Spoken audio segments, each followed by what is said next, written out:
যখন আল্লাহ তোমাকে ভালোবাসতে শুরু করেন, তখন তোমার পুরো জীবনটাই বদলে যেতে শুরু করে।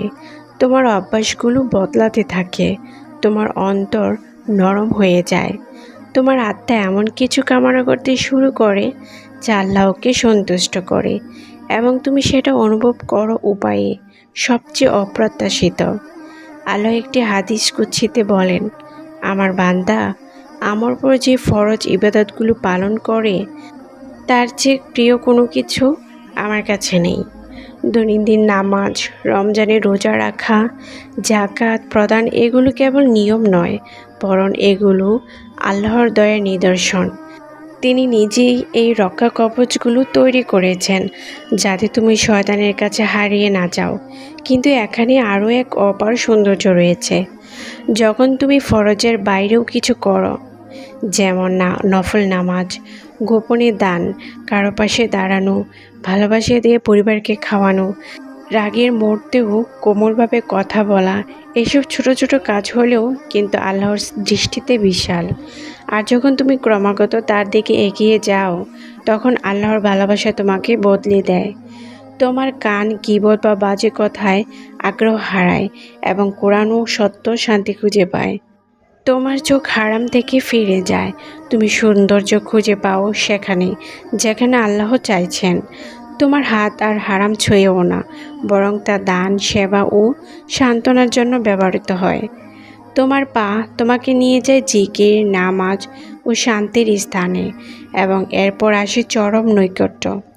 যদি আমার বান্দা কিছু চায়, আমি তাকে দিই।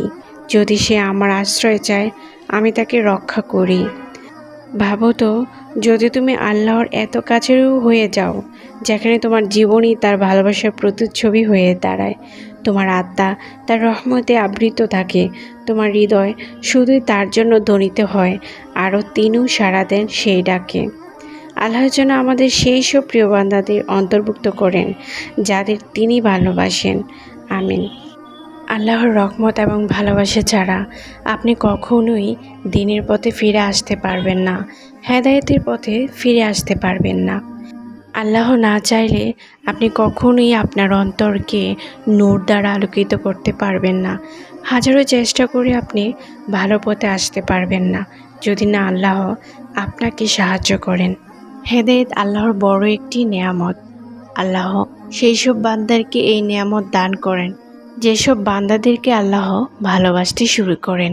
আল্লাহ যখন কোনো বান্দাকে ভালোবাসতে শুরু করে, তখন তার জীবনে কিছু পরিবর্তন ঘটে।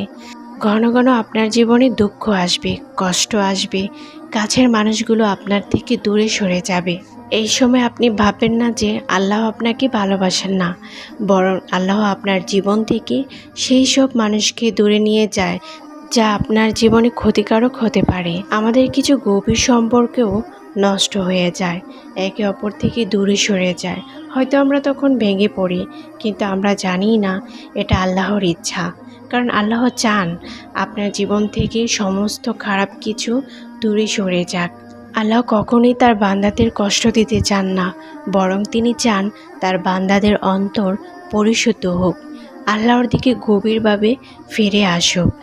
আপনি একটু খেয়াল করে দেখবেন, আপনি যখন কোনো মানুষ দ্বারা কষ্ট পান, কাছের মানুষগুলো থেকে আপনি অবহেলা পান, এবং জীবনের সব কিছুই যখন ব্যর্থতায় নেমে আসে, তখন একমাত্র আল্লাহর কাছেই ভরসা খুঁজে পান। তখন আপনি জায়নামাজেই একটু শান্তি খুঁজে পান, সেখানে আপনার সমস্ত কষ্টগুলো নির্দ্বিধায় বলতে পারেন। এইসব পরিবর্তন একমাত্র আল্লাহ তাআলার ভালোবাসারই নিদর্শন। তাই খারাপ সময় আসলে কখনোই ভেঙে পড়বেন না, আল্লাহর কাছ থেকে দূরে সরে যাবেন না, বরং আল্লাহর উপর ভরসা রাখবেন। নিশ্চয়ই আল্লাহ আপনাকে আরও উত্তম কিছু দান করবেন।